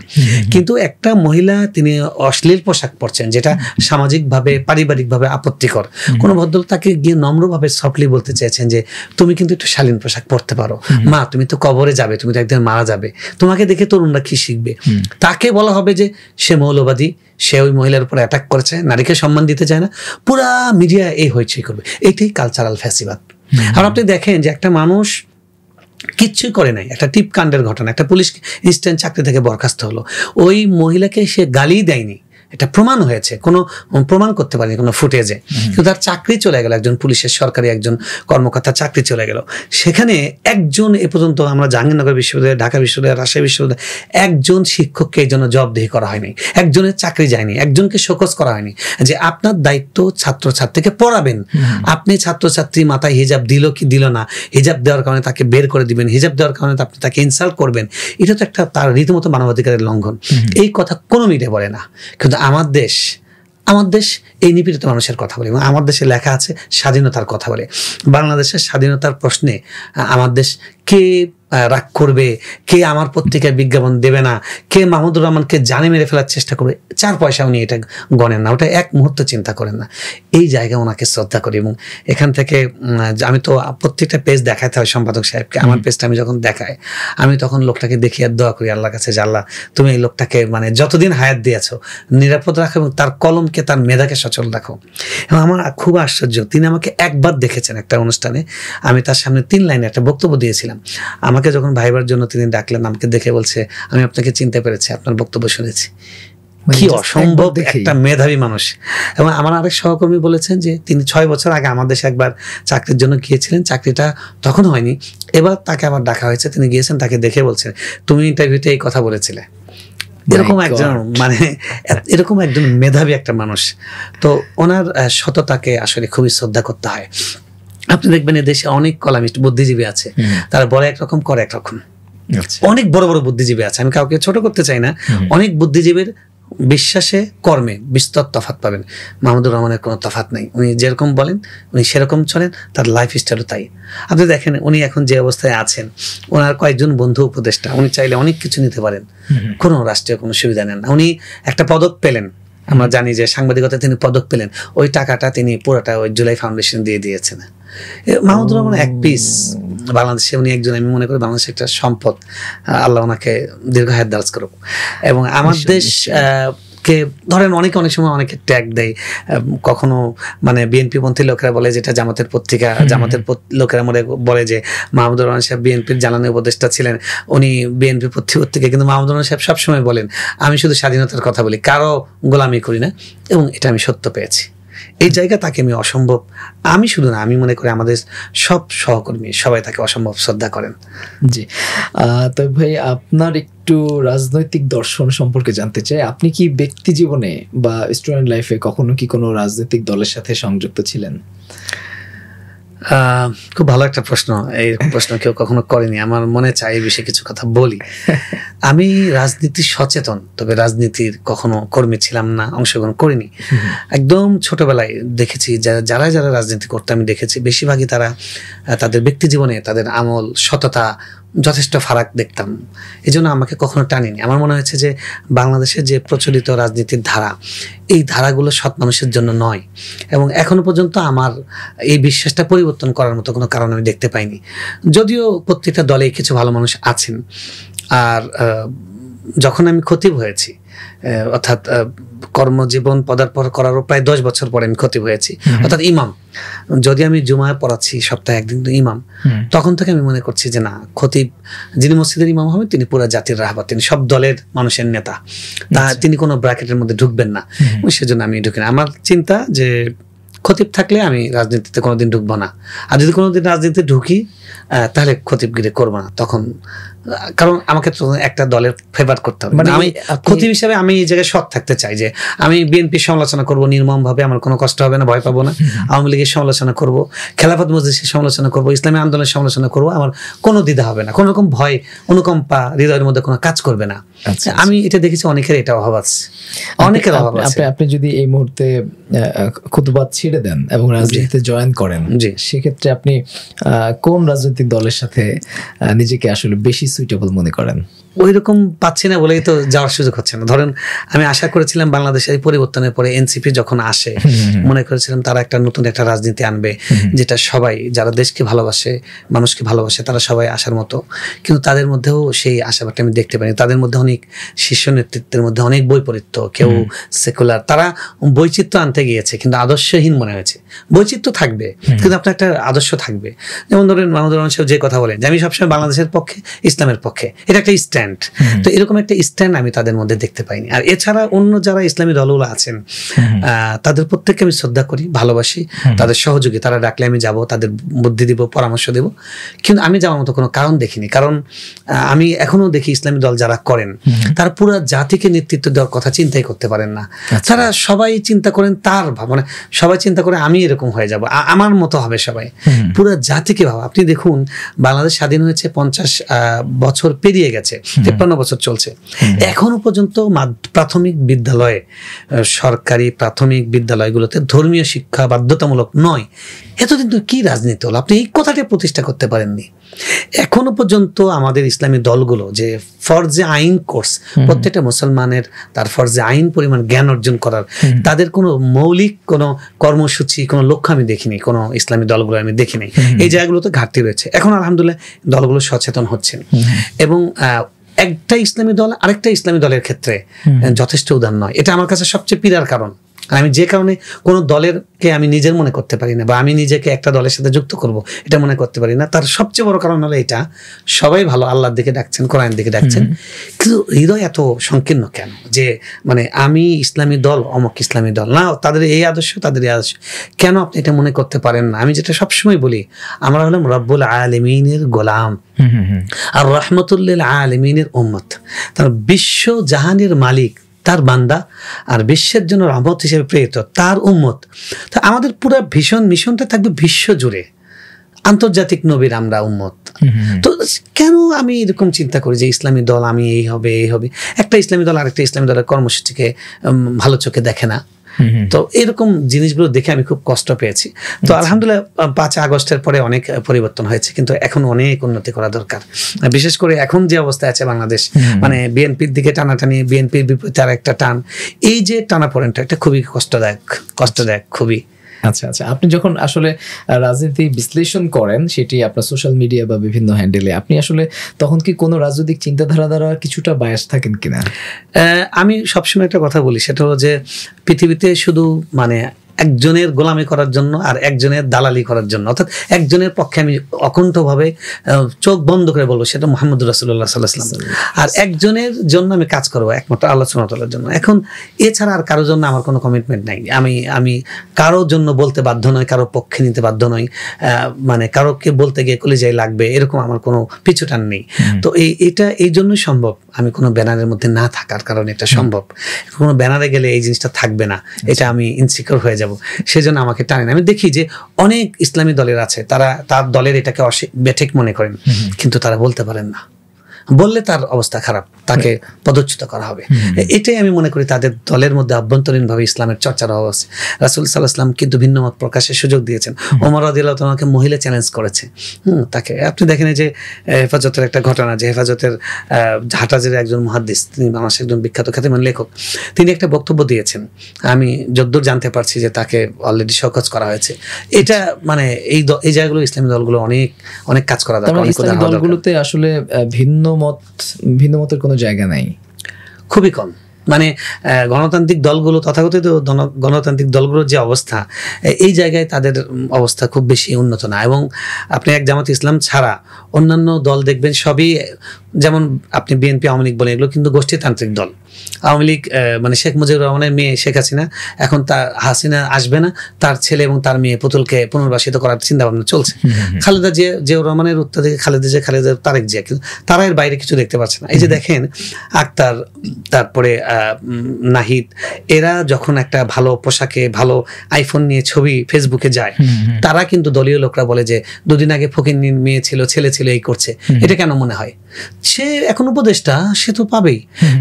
তার মানে এদের মধ্যে গোলামী মানসিকতা এমন যে এরা প্রিন্স হিসেবে শুধু এই বিএনপির পরিবার, মানে জিয়া পরিবার আর হলো ওই মুজিব পরিবারকে অভ্যস্ত হয়েছে। তো এই যে মানসিকতা, এখন ইসলামী দলগুলোর মধ্যে এই ব্যাপারটা আছে। আপনি দেখবেন যে পীরের ছেলে পীর, তারপরে অমকের ছেলে অমক, এরকম ইসলামী দলগুলোর মধ্যেও জামাত ইসলাম ছাড়া অন্য কারোর মধ্যে নাই। জামাত ইসলামের এই গুণটা বলতে হবে। আমি জামাত করি না, কিন্তু আমি স্পষ্ট বলার ক্ষমতা রাখি, সাহস রাখি যে তাদের মধ্যে যদি আপনি যদি গণতান্ত্রিক ভাষায় গণতন্ত্রের চর্চা বলেন, সেটা তাদের মধ্যে আছে, অন্য কারোর মধ্যে নেই। এটা চ্যালেঞ্জ করে বলা যায়, কারণ তাদের মধ্যে কোনো উত্তরাধিকার নেই। তাদের জামিনগুলো নির্বাচন দেখেন পরিপূর্ণ সুরার মাধ্যমে সেটা হয়, কিন্তু এখানে কোনো তার ছেলে সে হয় যে মতিউর রহমান নিজামী সাহেবকে ফাঁসি দেওয়া হয়েছে, তার ছেলেকে চেনেই না, দলীয় কর্মীরা কেউ চেনে না, কারণ তিনি আসেন নাই। অন্য সবগুলো দলে কিন্তু ছেলে আসবে না ভাই আসবে, এই জায়গায় তাদের প্রতি এই জায়গাটা খুবই ভালো। অন্যান্য ইসলামী দলগুলোর মধ্যে এই জিনিসটা আসা দরকার। আচ্ছা, তবে আপনি প্রায়শ দেখা যায় যে মধ্যপ্রাচ্য নিয়ে আপনার প্রচুর লেখা থাকে। আপনি যে প্রশ্নটা করেছিলেন যে যখন রাজনৈতিকভাবে লিখি তখন কোনো পক্ষপাত, ওই যে আল্লাহর পক্ষপাত থাকে, রাসূলের দিকে পক্ষপাত থাকে। আমার একটা সুবিধা কি, ধরেন আল্লাহ এবং রাসূলের পক্ষে বিএনপি একটা কথা বলেছে, আমি প্রশংসা করতে পারি। আল্লাহ রাসূলের পক্ষে শেখ হাসিনা একটা কথা বলেছে, আমি তার প্রশংসা করতে পারি, আমার কোনো ভয় লাগবে না। কারণ ওই যে বললাম, আমি শুধু তাদের দালালি করার জন্য আল্লাহ এবং আল্লাহ রাসূলের দালালি করার গ্যারান্টি নিয়েছি। এই ব্যাপারে আমি প্রতিশ্রুতিবদ্ধ, আর কারোর ক্ষেত্রে প্রতিশ্রুতিবদ্ধ। আল্লাহ আল্লাহ রাসূলের বিপরীতে যদি জামাতের আমিরের একটা অবস্থান যায়, বলতে এক মুহূর্তে দ্বিধা করবো না। আমার শায়েখের যদি যায়, বলতে এক মুহূর্তে দ্বিধা করবো না, কোনো ভয়ও লাগবে না। আলহামদুলিল্লাহ। আচ্ছা, একটু জানতে চাচ্ছিলাম যে মধ্যপ্রাচ্য নিয়ে আপনার প্রচুর লেখাজোখা আমরা দেখি, এবং আপনি প্রায়শ ফিলিস্তিন ইস্যুতে, ইসরায়েল ইস্যুতে আপনি অনেক লেখালেখি করেন। আমরা সাম্প্রতিক সময় দেখেছি বাংলাদেশের একজন শায়েখ, তিনি ফিলিস্তিনের যে মুক্তিকামী সংগঠন হামাসকে সেখানে তিনি বাতিলপন্থী সংগঠন হিসেবে চিহ্নিত করেছেন। নিশ্চয়ই আপনার চোখে ব্যাপারটি পড়েছে। আমি একটু জানতে চাই যে আসলে হামাসকে আপনি কিভাবে দেখেন, এবং বাংলাদেশের যে সকল শায়েখরা হামাস এবং ফিলিস্তিনের মুক্তিকামী জনগোষ্ঠীকে বাতিল হিসেবে বা সন্ত্রাসী হিসেবে উপস্থাপন করতে চায়, তাদের ব্যাপারে আপনার মূল্যায়নটা কি? আসলে দেখুন, প্রথম কথা হলো যে আমি যেহেতু আরবি ভাষা আগে থেকে চর্চা করি, আরবি মিডিয়াগুলো চোখ রাখি, টকশো দেখি, শুনি বিশ্লেষণগুলো, সে কারণে ওদিকের খোঁজ খবর রাখি, দেখি প্রায় সময় এগুলো নিয়ে লেখালেখি করি। আর আমাদের যাদের কথা আপনি বলছেন যে হামাসকে সন্ত্রাসী বলে, এ ধরনের শায়েখ যারা, আমি তাদেরকেও তো চিনি আলহামদুলিল্লাহ, তাদের থেকে আমি উপকৃত হই, আমি তাদেরকে অত্যন্ত শ্রদ্ধা করি।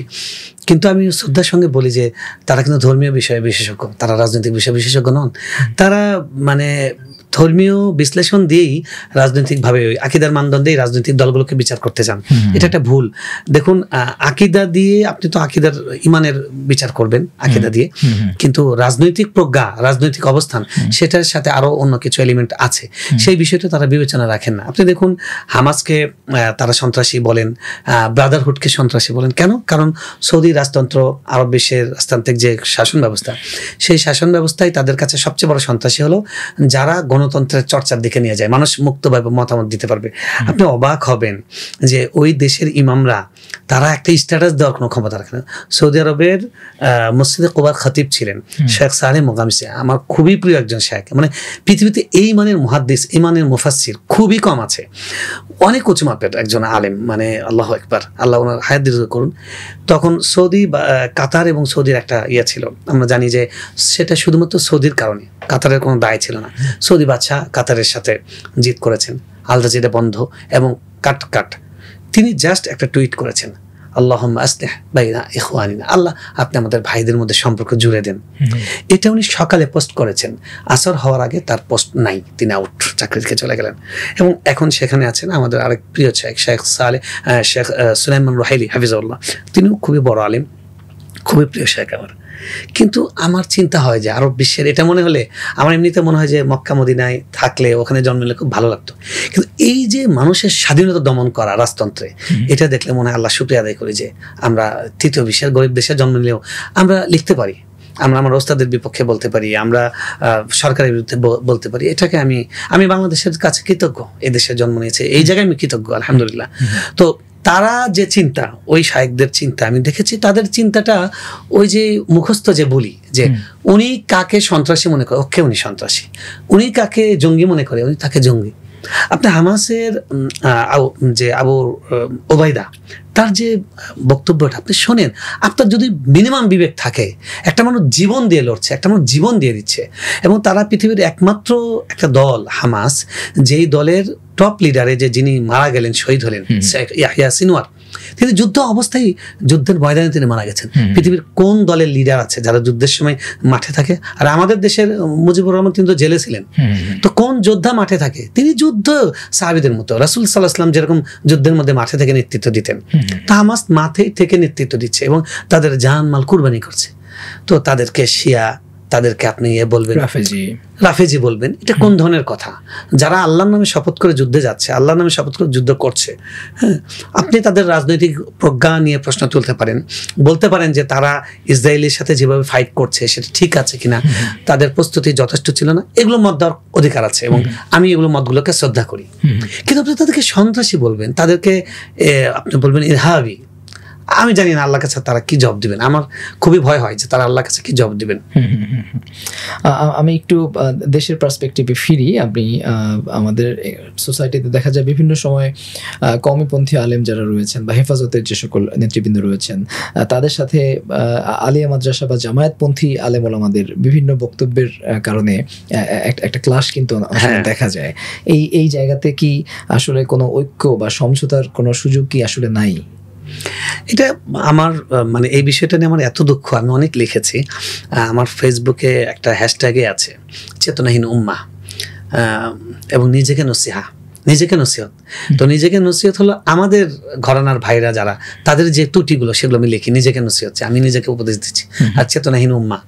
তো আমার সবসময় এটা মনে হয়েছে যে আমরা এত অনুদার, আমাদের মানে অন্তর এত সংকীর্ণ, আমরা একটু বৈচিত্র্য গ্রহণ করতে পারি না। বৈচিত্র্য তো ইসলামের সৌন্দর্য। রাসূল সাল্লাল্লাহু আলাইহি ওয়াসাল্লাম তিনি রফেদিন করেছেন, করেননি, তিনি হাত উঠিয়েছেন কাঁধ পর্যন্ত, এই পর্যন্ত। এই যে মাসালাগুলো, এগুলো আমাদেরকে কি মেসেজ দেয়? বুখারীর মধ্যে অধ্যায় যে বাবুল ওযু মাররাতান, একবার করে অঙ্গ ধুয়েছেন, দুবার করে, তিনবার করে। এই যে বৈচিত্র্য, ইসলাম যে কিছু জিনিসকে প্রশস্ত রেখেছে, এটা ইসলামের একটা বৈচিত্র্য, সৌন্দর্য, যে সব সংস্কৃতির সাথে সব দেশে ইসলামটাকে তার আত্মীকরণ করতে পারবে। এটা ইসলামের একটা অলৌকিক, সুবহানাল্লাহ, আল্লাহ সুবহানাহু ওয়া তাআলার দেওয়া পূর্ণ জীবন ব্যবস্থা। তো এটাকে কেন আমরা ধারণ করতে পারি? আমাদের সবাই মনে করে আমার মতো হতে হবে। তো আমি সব কমিতে পড়লাম, তো আমার একটা ট্রেডিশনাল একটা চিন্তা আছে, আলিয়াতে পড়েছে, তাদের এলিমের মধ্যে গভীরতা নাই, ভাষা একটা, তার প্রতি একটা নেগলেসে আছে। আবার আলিয়ার ভাইদের মধ্যে একটা চিন্তা যে কমিতে পড়েছে, হ্যাঁ, মনের দিক থেকে সংকীর্ণ, যাকাত ফিতরা খায়, তাদের মধ্যে তুচ্ছতাচ্ছিল্যের দৃষ্টি আছে। এটা একদম অনস্বীকার্য এবং আমি চোখে আঙ্গুল দিয়ে দেখিয়ে দিতে পারবো।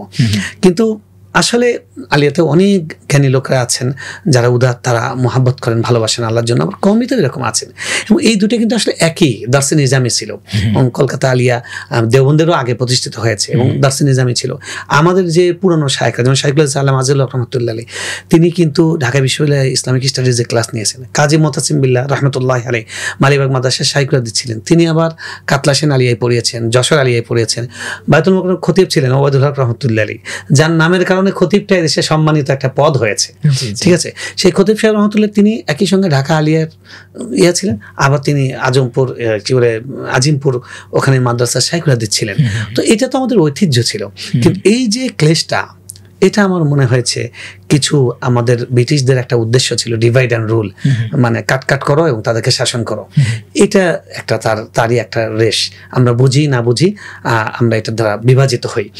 এটা খুবই দুঃখজনক। আমাদের এই জায়গায় খুব কাছাকাছি আসা দরকার, এবং এটা যতদিন না পারবো, যে বললাম ইসলামী দলগুলোকে নিয়ে আমার দুঃখ, এটা কিন্তু মূল জায়গাটা কিন্তু এই জায়গায় আমরা মানে ধরেই রাখি যে তার ভিতরে ইখলাস নাই আর তার ভিতরে এলেম নাই, তারাও ধরে রাখে যে এই দুনিয়াতে আনফিট, চলবে না, এটা ধরেই রাখে। এই জায়গা থেকে আসলে বের হওয়া দরকার। জি, তো ভাই আমরা একটু শেষ করতে চাই। আপনি চমৎকার করে যেভাবে আসলে বিভিন্ন বিষয়ে জ্ঞানগর্ভ কথা বলছেন এবং আপনার জীবনের সাথে রিলেট করে চমৎকার করে বলছেন, নিশ্চয়ই আমাদের দর্শকরা খুব উপভোগ করছে। তবে আমরা একটু শেষ করতে চাই আপনার ব্যক্তি জীবনে এসে। আপনি আপনার ফেসবুক বায়োতে আপনার একটা কথা দিয়ে আমি আসলে প্রশ্নটা উত্থাপন করতে চাই। আপনি বলছেন যে আমি চাই মানুষের জন্য কিছু করে যেতে। আপনি আমার জিজ্ঞাসা হচ্ছে, আপনার এই বয়স পর্যন্ত আপনি মানুষের জন্য আসলে কি করেছেন এখন পর্যন্ত? জাযাকুমুল্লাহ খাইরান। তেমন কিছুই করতে পারিনি, তবে এতটুকু হয়তো আল্লাহর কাছে বলবো, সেটা নিয়ত করে রেখেছি। সেটা হলো যে আল্লাহ তাআলার কাছে নিয়ত অনুযায়ী তো সবকিছু আমল। এমনকি হাদিসের মধ্যে আছে যে দেখতে মনে হবে সম্পূর্ণ দুনিয়াবী কাজ, কিন্তু সেটা নিয়তের কারণে সেটা ইবাদত হয়ে যায়। আবার দেখতে সম্পূর্ণ ইবাদত, নিয়তের কারণে সেটা দুনিয়াবী কাজ হয়ে যায়। এই যে সাংবাদিকতা, এটা যে একটা দাওয়া, এটা যে একটা জিহাদ, এটা আপনি ইসলামের পুরা ইতিহাসটা দেখবেন, এবং এখন যে মিডিয়ার যুদ্ধ, এই যুদ্ধে সেটা দেখবেন। তো চেষ্টা করেছি লেখালেখির মাধ্যমে, যখন লিখবো আল্লাহর জন্য লিখবো, যখন বলবো আল্লাহর জন্য বলবো, এবং প্রতিষ্ঠানগুলো পরিচালনা করা, একটা বেটার এক্সাম্পল তৈরি করা, মসজিদকে কেন্দ্র করে মহল্লাকে গড়া, একটা সমাজ গড়ে তোলা, সব জায়গায় চেষ্টা করেছি। আমি খুব মানে ক্ষুদ্র মানুষ, চেষ্টা করেছি একটু একটু করে কিছু নতুন যোগ করা, এবং আলহামদুলিল্লাহ খতিব এবং সাংবাদিক এইটুক তো একটা হয়েছে আলহামদুলিল্লাহ। যে বাংলাদেশে একজন মসজিদের খতিব, উনি সাংবাদিকতা করে, উনি টেলিভিশনে যায়, এটা তো খুবই একটা বিরল একটা ব্যাপার। আপনি এই দুইটা পরিচয়ের মধ্যে কোনটাকে আসলে অগ্রগণ্য মনে করেন? এটা মানে আমার যে পেজ, ব্যক্তিগত যেটা পেজ, ওখানে লেখা আছে যে খতিব ও সাংবাদিকতা, সবাই বলে দুই মেরু, আমি তো বলি দুইটা একই কাজ। কারণ খতিবের কাজ হলো তিনি মানুষের কাছে রাসূল সাল্লাল্লাহু আলাইহি ওয়াসাল্লামের কথা পৌঁছাবেন, বাল্লিগু আন্নী ওয়ালাউ আয়া। মিডিয়া মানে কি? মাধ্যম, ওয়াসিলা, ইলাম বলা হয়, একই কাজ। আজকে সাংবাদিক যারা, তারাই কিন্তু সবচেয়ে বড় দায়ী হতে পারেন যদি তাদের মধ্যে চেতনা কাজ করে, এবং যারা দায়ী আছেন তারা সবচেয়ে বড় সাংবাদিক হতে পারেন যদি তারা মিডিয়াটা বুঝতে পারেন। এবং এই দুটা যখন মেলবন্ধন হবে, তখন ইনশাল্লাহ সাংস্কৃতিক ফ্যাসিবাদ এই দেশ থেকে পালিয়ে যাবে, এবং বাংলাদেশ মাথা উঁচু করে দাঁড়াবে, ইসলামপন্থীরা মানে প্রভাবক হবে, এবং তারা এই রাষ্ট্রের নীতি নির্ধারক হবে ইনশাল্লাহ। আমি সেই দিনের স্বপ্ন দেখি, সেটা প্রত্যাশা করি, সেজন্য কাজ করছি। ইনশাআল্লাহ। অনেক অনেক ধন্যবাদ। তো ভাই আপনি ব্যস্ততার মাঝে আমাদের সময় দিয়েছেন। আপনাকে ধন্যবাদ, জাযাকুমুল্লাহ। মন খুলে অনেক কথা বললাম, যে কথাগুলো সঠিক সেটা আল্লাহর পক্ষ থেকে, যেগুলো ব্যাঠিক হয়েছে সেগুলো ফাহুয়া মিন্নি ওয়া মিনাশ শাইতান, আউযু বিল্লাহ, আল্লাহর কাছে এটার জন্য পানাহ চাচ্ছি এবং রাসূল সাল্লাল্লাহু আলাইহি ওয়াসাল্লামের দরুদ পেশ করছি।